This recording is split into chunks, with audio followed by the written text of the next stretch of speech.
include? The wider side facing The inward, wider side goes in. and the narrow side facing The outward. narrow side is So this is the outside? outside is Okay. the. No, wrong way. No, No? the narrow one is the outside. The narrow one is the outside. The narrow side is the So outside. this is the inside. Inner, just put inner. Inner. A few moments later. 可能大家不知道，我要做一艘船嘛，就是拖挂房车的船。但是做这个拖挂房车船之前，我必须先把那个下面那个拖车给弄出来。现在已经停更了好一段时间，不过现在天气终于放晴了，所以我现在可以开始动作了。在北美的话，其实你是可以有资格自己做一个 trailer， 然后上牌的。但是有2种方法可以选择，一是 U build trailer 的话，就是说做出来然后拿去做检查，然后上牌；还有一种方法就是说，可以把这个 trailer 挂成另外一个有资格做 trailer 的厂家，由他们来生产上牌，有2种选择。但是我现在大概就是走第一条吧，就等于说是 U build 自己做的。然后这些东西都是我在北美加拿大温哥华这边找那个专门做 trailer 的人帮我定制的。之前做了很多那个测量之后帮我做的。原本只想要1根轴，但发现到1根轴的话可能承重不太行，因为那个 trailer 太长了 ，trailer 大概有25尺长，从头到尾，就光 trailer 本身还不算船，所以1根轴的话可能不太合适，所以最后还是选择2根轴。其实我个人是比较喜欢1根的，因为各有优缺点，好不好？等一下再跟大家讲。这也是我从中国定制的，但是你现在看到只有这么多东西，就是没有轴。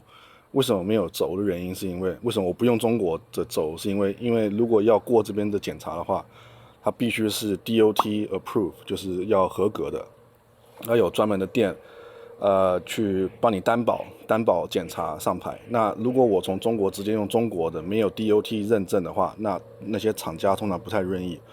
但是如果是结构上他们要担保是没有问题的，但是如果说是怎么轴承啊、刹车的话，那可能还是他们比较相信 DOT 认证的产品啊。不过我讲这些东西你不要介意啊，不是说什么中国东西做不好，其实都是中国做的很多，但是只是一个有做过认证，一个没做过认证。然后我现在之前已经请厂家做好刚刚拍的那些图片嘛，那我现在要做的就是说要把这个东西全部重新因为之前放到这边是主要测量那个尺寸的，我现在要把它拆散，然后放到前院，然后把轮子跟这些轴承全部都装起来。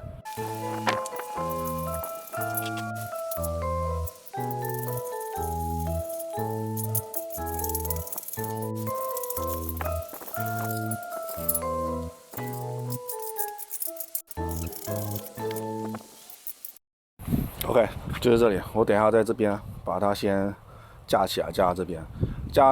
我的目的就是今天把它装起来，装起来之后呢，那个拖车公司的人会过来，明天把它拉走，然后去帮我做认证，帮我协助我上牌。然后这就是那个船，但是现在不管怎么样，我第一件事情先把拖车做出来，因为拖车做不出来的话，那这个船的整个 project 就整个就失去意义了，这拖挂式的船坞就失去意义了。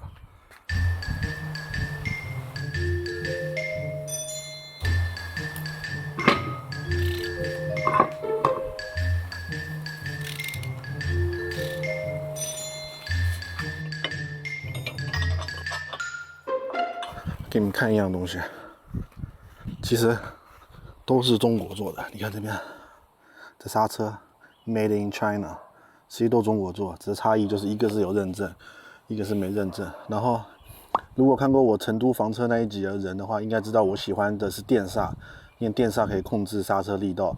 但是跟的那个拖车的这边的人商量完之后，他建议我说，如果是这个 trailer 如果会碰水的话，就是会浸泡在水里的话，最好还是走液压的，否则电刹他说很快就会故障。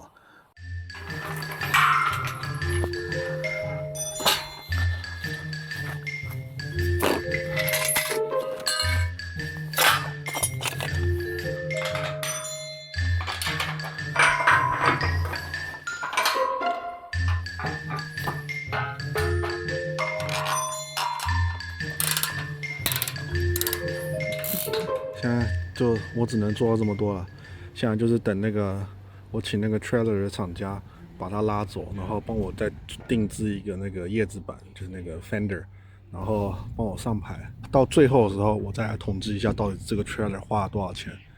1 week later. 啊，现在已经是1周，差不多7天吧。7天之后，我已经把这个 trailer 从那个厂家那边拿回来了。然后就之前不是说过这个 trailer 要上牌，那就是现在牌照已经上去了。然后对，牌照已经上，现在已经完全可以合法上路了。他们帮我做了什么？这个轴嘛，不是中国这边买的，是这边认证 DOT approved 的，然后就是有 DOT 的刹车啊，那些都是。然后听了他们厂那个 trailer 那个专家建议，就是说走液压刹车。那液压刹车他说不会像电刹一下泡海水就一下会坏掉什么的。什么东西，轮子啊那些都基本上是全新的，轮胎也是全新的，轴2个是买2手的，叶子板是2手的。不过现在总共花费花下来的话，大概是6000、7000块钱左右，不加运费不加税，6、7千块钱。然后是跟新的比的话，新的大概是在内地不在加拿大的话，大概如果要能够拉7尺船这么长的话，大概要1万多块钱左右，13000吧。我上次看好像13000块加币，还要再加税，所以这个大概省了将近接近一半的价钱吧。就是如果说自己动手的话，那总结一下，到底该不该自己做 trailer？ 我总结一下好不好？就是说，如果你是在一个船本来就是很多的地方，比如像什么 Florida 那些地方的话，可能不值得，因为那边有很多2手的，你买一个2手的回来改装一下就好。但是我们北美这边，就加拿大像温哥华这个地方的话，其实船并不是很多啦，但跟那边南方比的话，那还是少很多。所以像这种尺寸这么大的船的 trailer 的话，通常要么状况已经非常不好了，要么就是没有2手的在市场上。甚至有一些早期的根本他连那个登记都没有登记，就好像是中国的那个没有手续的车类似的，知道吧？就是已经那个 registration paper 早就已经没有登记过，是找不到。所以买2手的在北美，在我这个温哥华这边加拿大有点不太实际，而且买不到这么大2手的。不过你在美国的话，可能就找个2手的就好了，可能不一定要像我从北美从中国买个梁啊什么，然后自己拼凑。那我到底有没有省到钱呢？有，大概省了将近一半吧。当然，那个13000块起跳的那种这么长尺寸的 trailer 的话，它是铝合金的，品质会更好一些。但是这么长的 trailer， 以前我在我房车那一集，就是成都房车那一集，我有讲过，说我为什么不喜欢。我喜欢铝合金的 trailer， 没事，这我可以接受。但是如果是很长的 trailer， 但是是铝合金的话，我就不能接受，因为铝合金有点软，你知道吧？就是它会 flex， 它会凹，会弯那样子。那短的 trailer 铝合金没问题，长的我就可能不太想走铝合金的，我就走铁的。所以这为什么走铁的？因为这个东西，这个船也不轻嘛，以后期装起来之后也不轻，一直如果长期挂在上面都是铝流，怕它整个会慢慢久了就屁股可能沉下来变形掉那样子。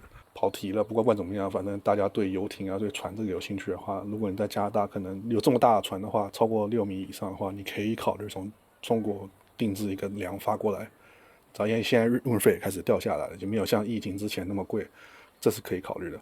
那如果你是在美国的话，可能就没有必要，直接在美国另外一些州找个2手的重新登记，可能会比这个要来的简单。跟大家说一下，双轴的话，在初学者倒车的时候，双轴会比较容易一些。